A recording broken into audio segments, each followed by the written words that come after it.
Welcome back, True Seeker. Vice Sports, part of Vice News, wrote an article recently about me calling me a wacko YouTuber. Before we come to this article, I want to remind you what was written about me January 27th, 2016 by USA Today's Big Lead. Article says, conspiracy theorist proves Freemasons rigged AFC and NFC championship games.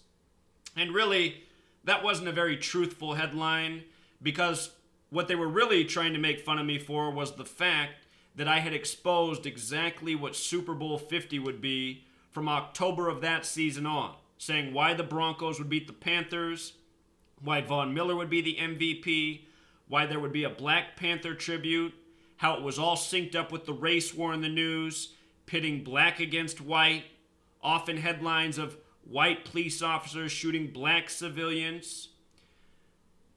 Also, I talked about how that Super Bowl would have a connection to Super Bowl 24, and the Broncos went on to win with 24 points. Of course, I said that would be the case because the Broncos were 55 years old. So was John Elway, who got blown out in Super Bowl 24 by the 49ers, who hosted Super Bowl 50. Everything I talked about came true.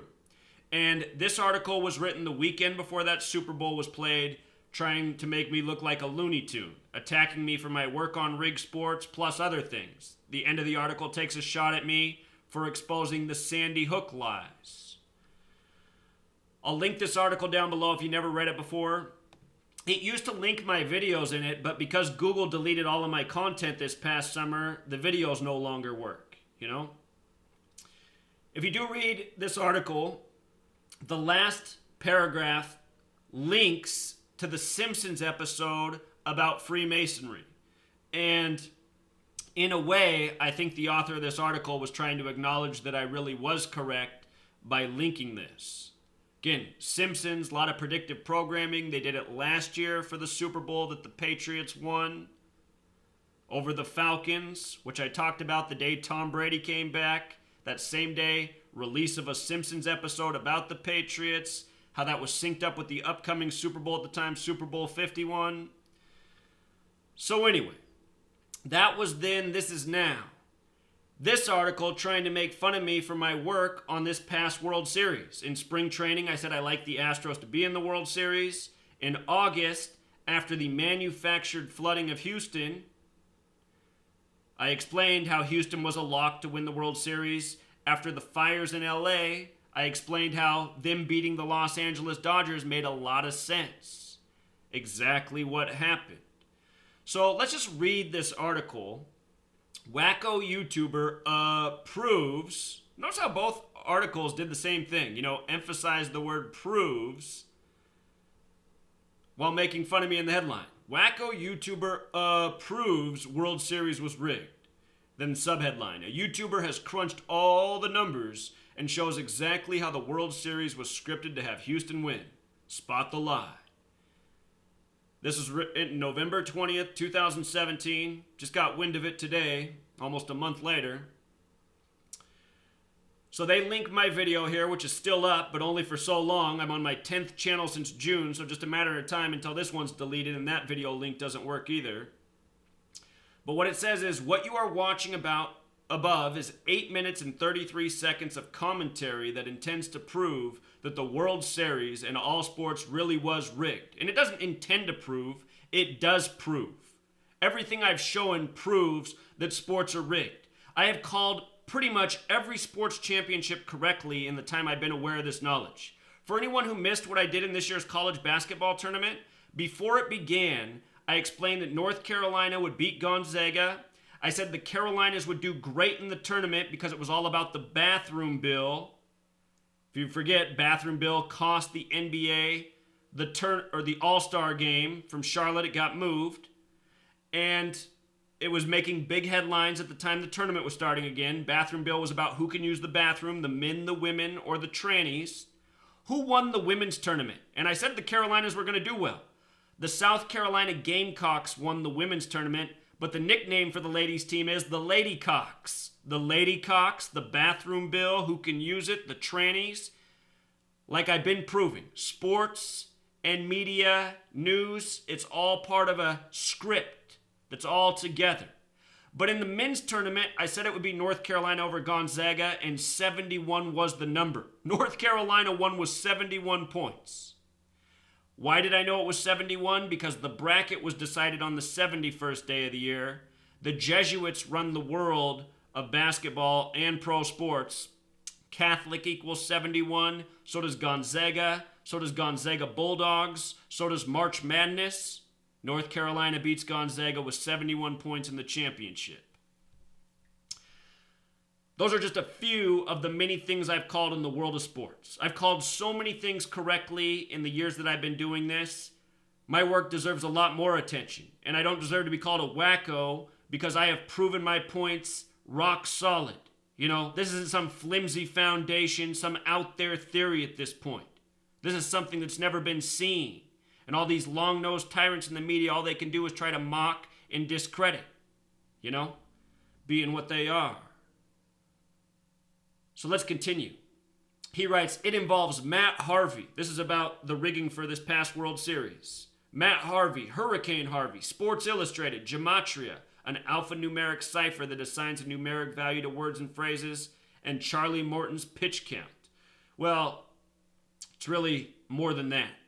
Then he writes, the video comes courtesy of a guy named Zachary K. Hubbard, and he is convinced that everything is rigged. Well, anyone with a brain should be convinced that anything and everything coming through the media is rigged by this code, which I've proven 1,000 times over. News, politics, the weather, sports, everything. Getting down to the brass tacks, Hubbard persists that the Astros World Series victory was foretold by Matt Harvey's start in Houston, which just so happened to be the first start after the Houston area was devastated by Hurricane Harvey. I mean, does that seem like a coincidence to anybody? That Matt Harvey was the first pitcher in Houston after Harvey? What are the odds of that? That start, coincidentally, the media loves to use that word, it's programming, was 52 days before the start of the World Series. Hold on to your butts because we've only just scratched the surface. So then he quotes me here. The reason that matters is because the word flood in Gematria equals 52. Houston flooded on a date with 52 numerology on August 27th, which was the 239th day of the year, which is the 52nd prime number. It was 27 years to the day of the death of Stevie Ray Vaughan, who was remembered for the album Texas Flood. Think about it. What he cut out of this quote was how I talk about flooding by world militaries has been admitted since the year 52. In the Lynmouth flash flooding that killed 30-some people in Operation Cumulus, which is all historical fact, he cut that part out. See, he didn't want that there. It's incriminating. He doesn't want people looking up that incident and seeing that this is real. He wants to make it seem like I'm just out there with this theory on flooding in 52.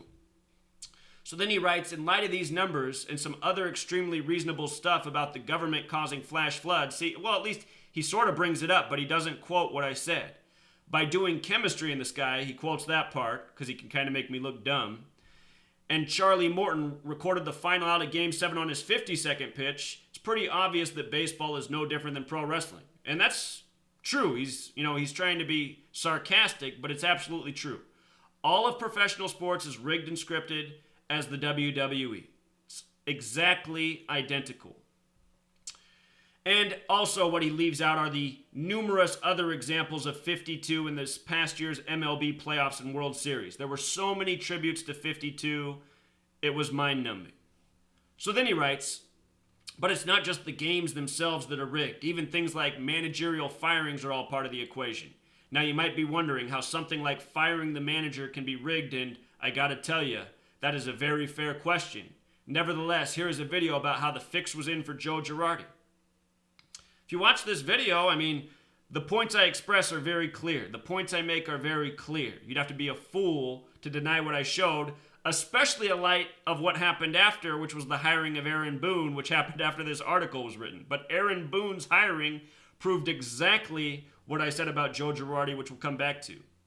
So he writes, again, this is a perfect example of how all of the world of professional sports is scripted by a numerological code. What is true of Joe Girardi's firing today is true of every single thing that happens in the world of professional sports. Girardi, Hubbard tells us, was fired on October 26th, which is the 299th day of the year, leaving 66 days left in the year. We all know where this one is going. Using gematria and whatever else he can find to get something to 66, Hubbard says that Girardi gets a value of 66 using the alphabetic order. I don't know why he misspelled alphabetic. And Joe Girardi also gets a 66 with the reduction method, which sounds totally above board.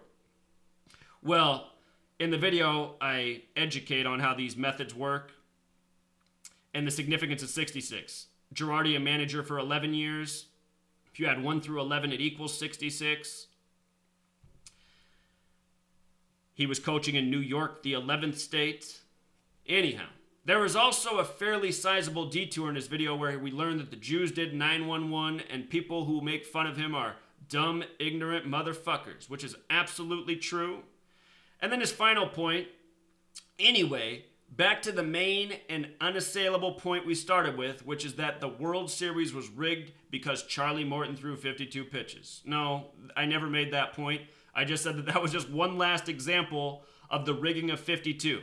The final out of the World Series came on the first pitch, which was a shit pitch for the batter. There was no reason for him to swing at that ball in that situation, but he did because it had to end on the 52nd pitch. Because that is what the World Series was scripted by, which is why I guaranteed the Astros would win the World Series the day Matt Harvey pitched in Houston. And I was correct, yet again. You know, this guy makes it seem like I don't have a long resume of being right. So anyway, after Joe Girardi was fired, and in the video of Joe Girardi being let go, I talked about New York and 39, in the history of 39. From the day Joe Girardi was let go to the day Aaron Boone was hired December 4th was 39 days later, which was after this article came out making fun of me. Again, everything in New York is 39. New York's 39, NY's 39, NYC's 39, Empire's 39. New York was established on a date with numerology at 39. The first governor was George Clinton, born in 1739. George 39, Clinton 39. Not only was Aaron Boone hired 39 days after Girardi was let go, his birthday's March 9th, 39. His full name, Aaron John Boone, 66. Girardi equals 66. Joe Girardi, 66. Gets replaced by a guy with a name 66? You see, there's not going to be a follow-up article. Just like USA Today never followed up after my Super Bowl prediction landed on everything.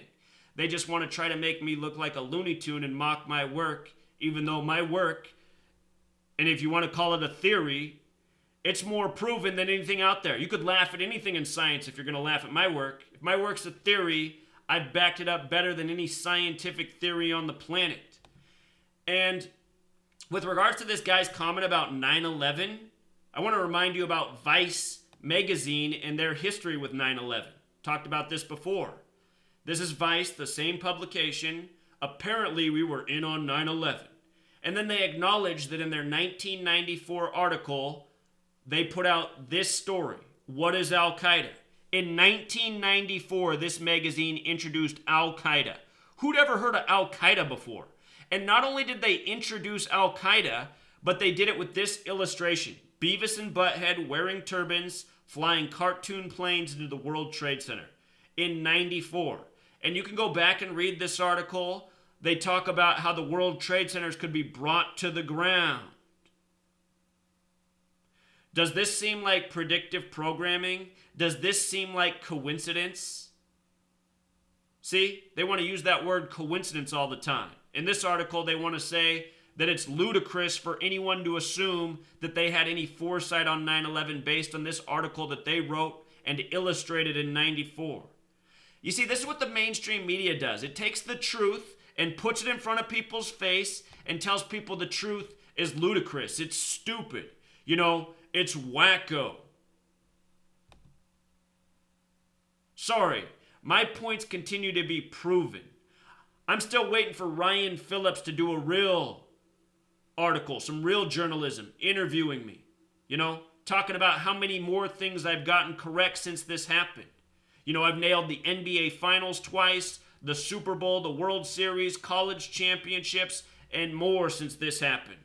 Where's the follow-up article? Where's the apology?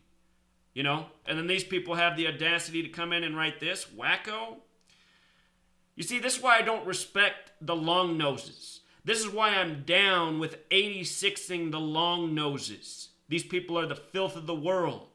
And they're programming the minions of the world who they call Goyim, who they say, are meant to be ruled over by the long noses. You get rid of these long noses, you get rid of their programming, you might be able to help out these Goyim. Sorry, Sean Newell. Your days are numbered, buddy. I'm going to be paying a visit to Vice Studios. I'm going to drag you out of your fucking chair myself and beat your ass and record it. That's going to be a future YouTube video. So count on it. Glad I know you're watching the channel. Count your days. Start marking X's on the calendar. You might not have 39 more left. Pay a visit to USA Today Sports too. We're going to shut down all this media when enough people wake up. Time to get your fat ass off the couch, give up the rigged sports game, and join me. It's time to crusade these motherfuckers. Sean Newell. So we'll leave it there, truth seeker. Until next time.